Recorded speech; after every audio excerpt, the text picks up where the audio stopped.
All right, guys. Well, welcome to those of you who are going to hop on this live with me. And for those of you who missed it, as it's now a posted video, hope you enjoy it. What we're going to talk about today is what I've learned over the last 10 years of being a hunter. So this is my 10-year reflection on hunting. It was in 2014 when I got my first hunting license, when I decided to dive into becoming a hunter. And now I'm 10 years later, I'm older, I'm experienced, and I've learned quite a bit in what I consider to be a short amount of time. So those of you who are hopping on, I appreciate it. It's good to see you and connect with you. So by the way, if any of you have questions, feel free to drop them in the comments, or if you have anything you want to talk about. But a few of the things, I wrote down a couple things that I want to talk about is, number one, if you want to have greater success when it comes to hunting, you got to have more time afield. Those of you who are weekend warriors, God bless you. Have fun with that. But at the end of the day, if you are not getting out and putting in the work in the field, your successes are going to be dropping. So the more days of field equals greater success. I'm a big believer in Malcolm Gladwell's 10,000 hour rule. And for those of you who are unfamiliar with it, the concept is it takes 10,000 hours to master a subject or a topic. So those of you who want to be better hunters, you need to put in those 10,000 hours or as many hours as you can to reach a level of mastery. So within the last 10 years, I can tell you that my hours have grown substantially over the last few, but I didn't spend as much time at the beginning as what I am doing now. So more time afield equals greater success.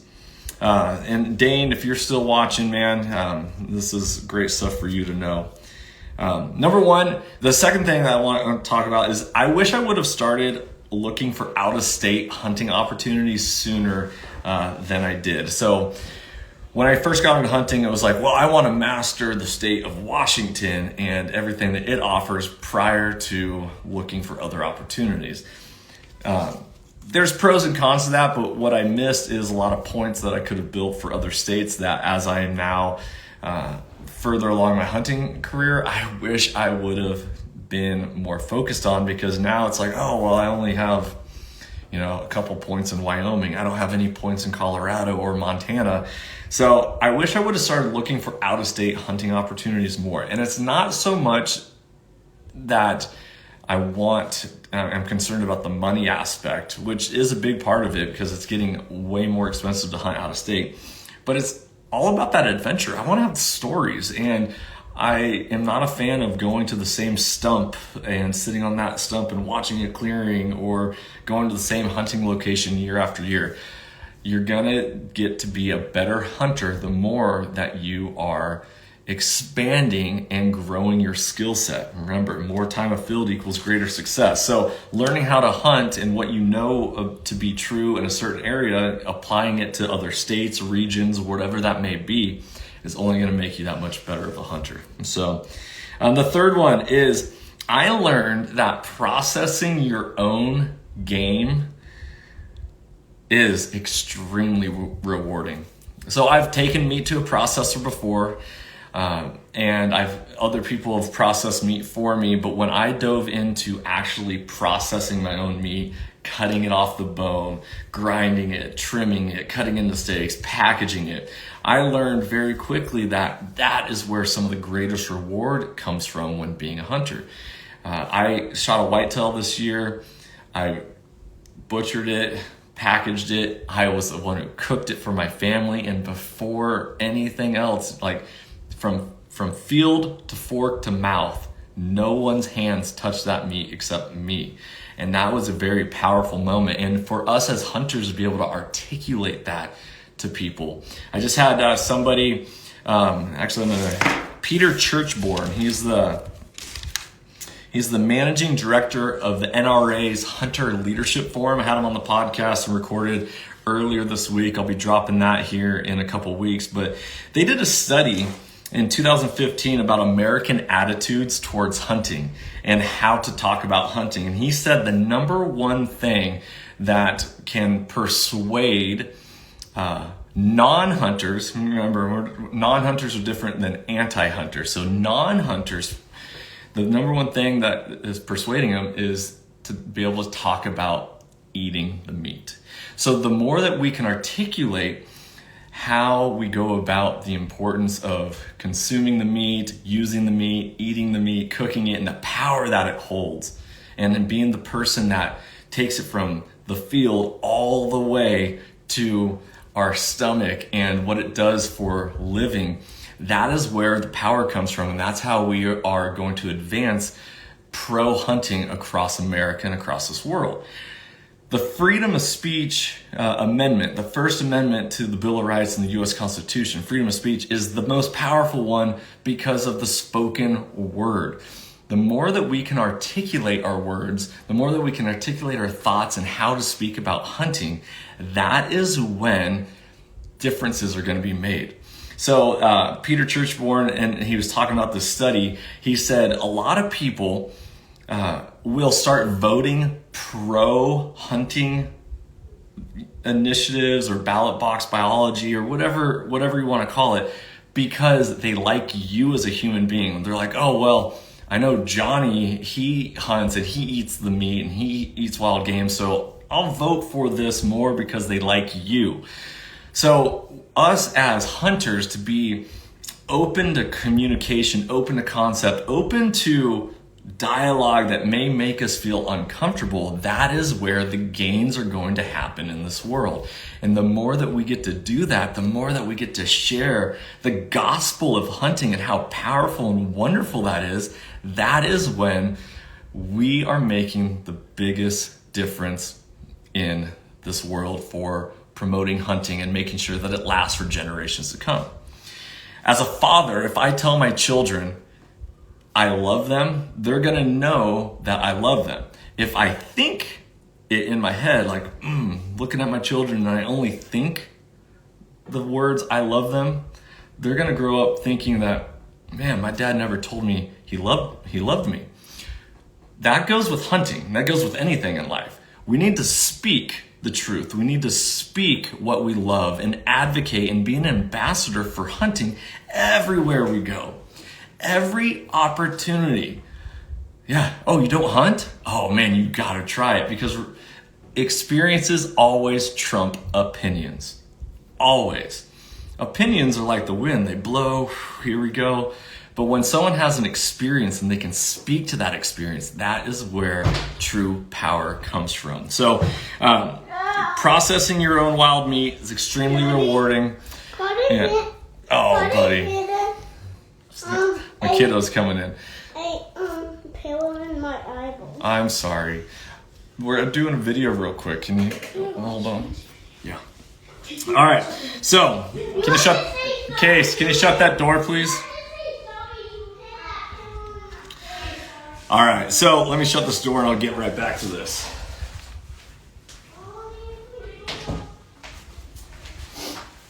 All right. So, the next thing is hone your craft. Hone your craft as much as possible.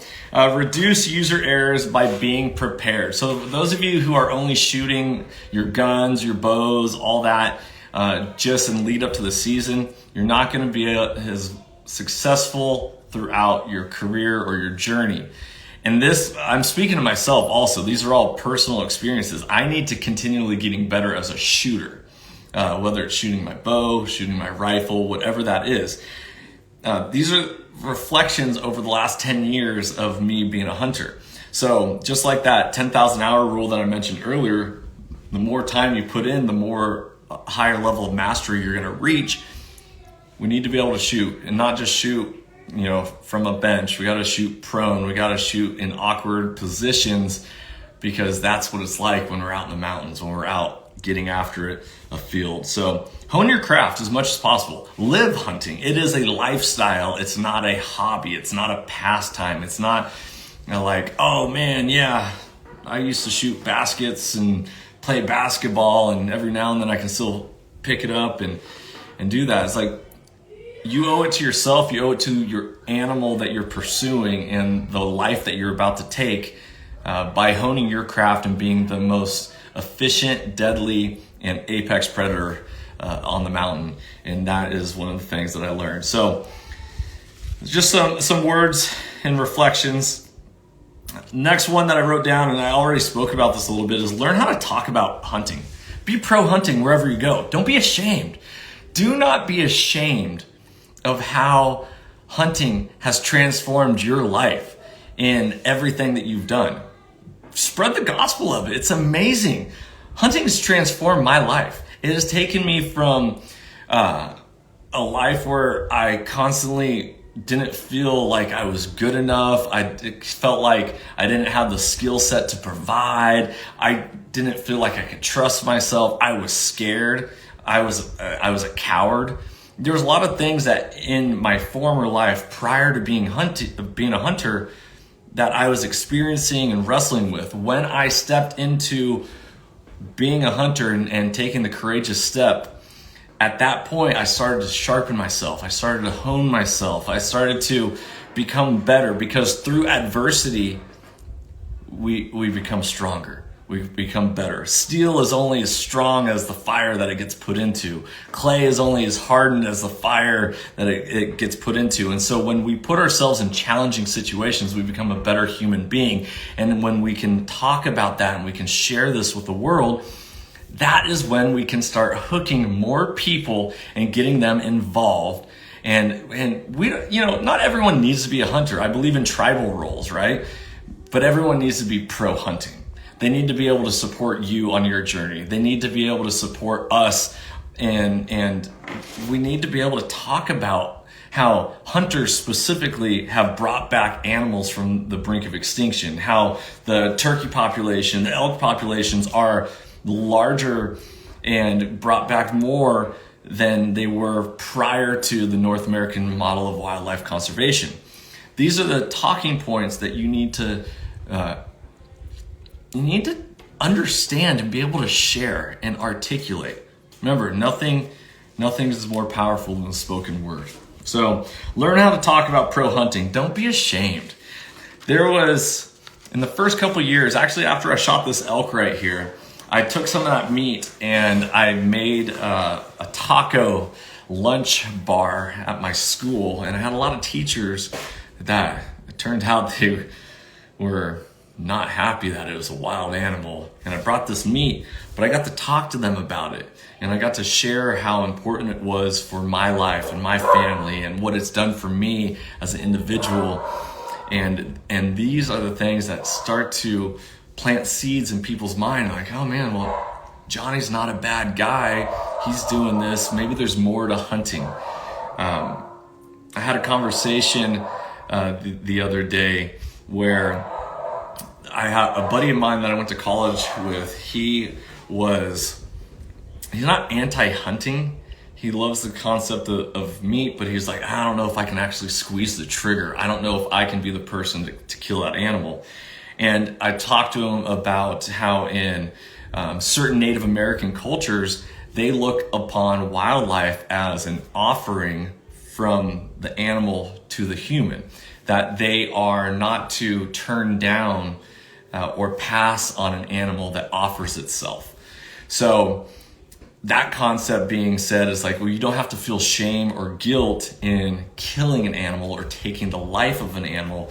We get to actually honor the animal and say thank you for presenting itself as a gift to us. So there's a lot of different viewpoints that we get to understand, look at, chew on, and then speak about, because it could have been that small conversation that I had with this guy that all of a sudden he's like, okay, I think I can hunt. I think I can get out there and start doing that.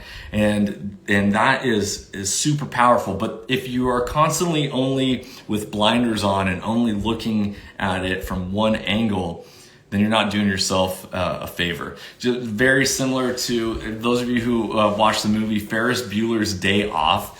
When Cameron is at the art museum and he's standing super close to the picture and all he sees is a bunch of dots. But when you step back from the picture, you see this beautiful painting. That is how I look at a lot of people nowadays, is that they're so close and so consumed with what they do that they don't see the bigger picture of how everything that they do, say, how they show up, influences and impacts other people throughout this world. People are always watching. People are always looking to see, hey, how's that guy going to show up? How's this lady going to show up? What are they going to do? So living true and being active, being able to articulate, being pro hunting. Legendary Lindsay, one of my friends told me feeling guilty is a healthy emotion because it makes us human. So I always say thanks to every kill, mostly fish so far though. Awesome. Thank you, Lindsay, for sharing that. I really appreciate it. There's no shame. There's no shame. And these are a lot of things we need to be able to look at, right? Like, what's the difference between a mouse trap or a rat trap in your garage or outside your house versus any other animal? Like, are you classifying big game to small game? And, well, turkeys don't have souls, birds don't have souls, but four-legged critters do, or fish don't. So, look at how we view the world is very interesting. Thanks for sharing that comment.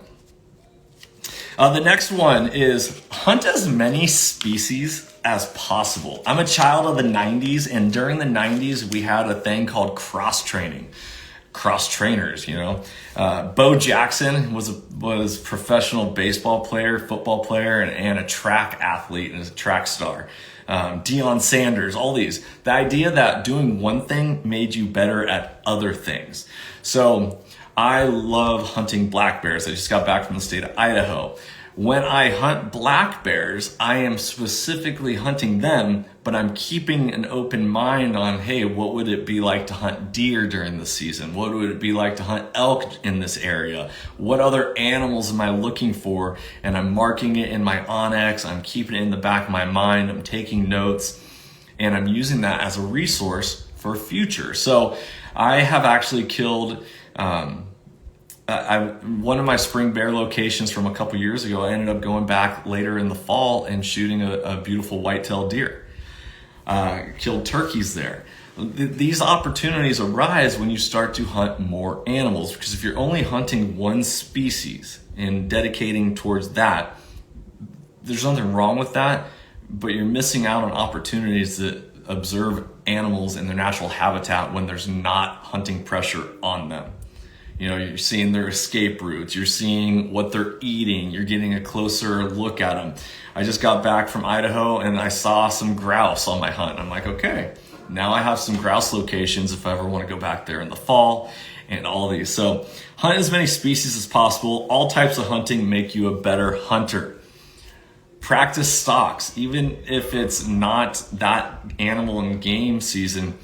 I was on my trigger, emptied out my magazine in my chamber, and I saw some deer, and I was just practicing my trigger press, making sure that I am honing my skills for whenever that opportunity arises. And for those of you who are single and or married, communicate with your spouse. The more communication and open dialogue that you're going to have, the happier and healthier your relationships are going to be, because inherently hunting is a selfish activity that then leads to something that is for everyone, right? We get to feed our families, we get to feed our communities, but the act of going through it yourself is very self-fulfilling. So we need to be able to communicate to our spouses, our loved ones, our significant others, however that is. Maybe you are single and you're wanting a relationship. Talk about it. I remember my buddy Jeff out in North Dakota, he was talking about when he proposed to his current wife. He was like, I don't want to have a wedding in the fall because I'm always going to be hunting, and that's going to interfere with, an anniversary. Now, maybe that's an extreme to some of you, maybe it's not, but these are some of the things that you need to understand and start having some forward look, because open dialogue makes for healthy relationships. So with that, if you guys have anything that you feel that you want to share as far as reflection goes on your experiences of being a hunter, this is just my 10-year notes, quick notes that I took on as far as my reflection. I will tell you, I am so grateful that I actually became a hunter.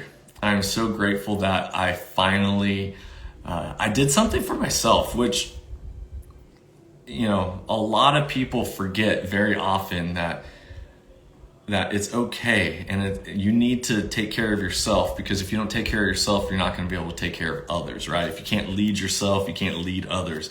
On an airplane, they say put on your own oxygen mask first before you put it on other people. Hunting does so much for me beyond just the food. It challenges my soul, my grit, my courage, my determination. It allows me time to be still and think and reflect. And all these things add up to why I love hunting so much. And I want to challenge all of you to start thinking and reflecting about what it is that causes you to love hunting. Maybe it's the family time. Maybe it's, deer camp, the bonding moments. All of these different things are things that just, it's not one. It's a collective. We're a collective, and all our stories matter. Hunting is human from the very basis, all the way back then to all the way now.